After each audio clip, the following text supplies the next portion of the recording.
Do you discuss race, gender, or class differences with your kids or the kids in your life? According to a new study by the researchers behind Sesame Street, the majority of parents don't do this, and that's leading to a lot of questions for kids.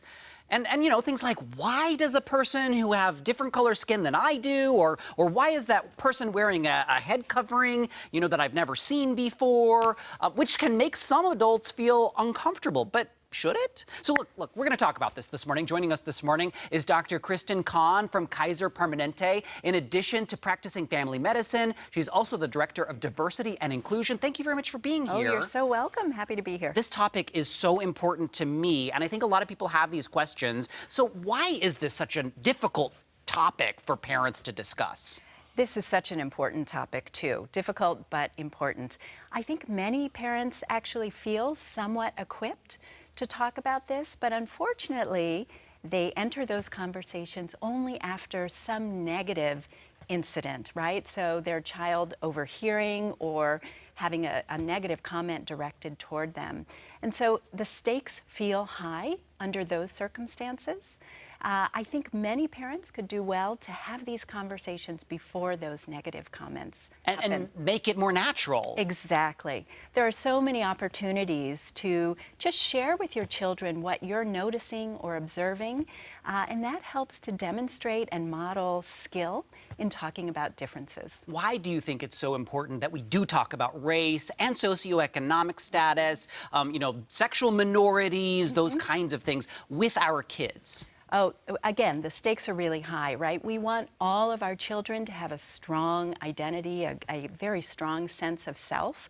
We also want our children to have the skills to talk about this without fear or shame.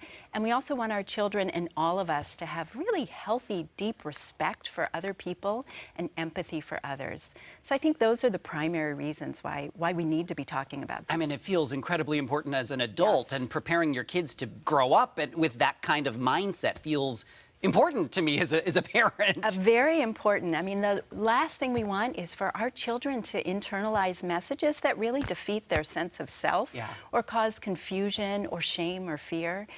We know that when that happens, kids can fall into patterns of chronic stress, and that's bad for health.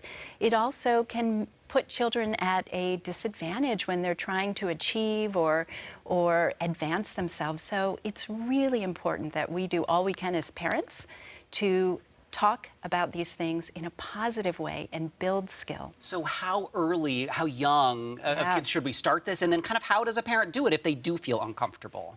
Well, so we can't start this too early because we know that children, by the time they're about 6 months of age, are starting to notice difference and starting to have some bias around difference.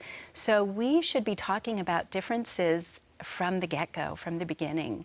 And then we should do it at an age-appropriate level, right? So when your child is really young, you can talk about difference in concrete, sort of short ways, you know, things that you notice. As your child gets older, those conversations will be more nuanced. Again, it's important to model the way. So it may feel difficult, but you want to be brave and have courage as you enter these conversations. I would think you wouldn't want to just jump headlong into this without doing some thinking yourself about what your family believes and how you approach other people as well. I think that's right. And there are lots of great resources for building your own understanding. Certainly, we all have our implicit biases, and those are the things we don't necessarily want to perpetuate for our children. So the Anti-Defamation League has an incredible website with lots of resources, books, anti-bias books. One of my favorite authors, Jacqueline Woodson, has a wonderful book called Safe Harbor, and that's more geared towards older kids, 10 and up. But there are no shortage of great books that help parents start to think about their own beliefs and craft a message that they want to share with their children. I love it. This is such good advice. Really appreciate you being here very much, Doctor. Happy Hopefully this is a conversation that you can have at home with the kids in your life. Dr. Kristin with Kaiser Permanente, thank you very much for being here. You're so welcome. Thank you.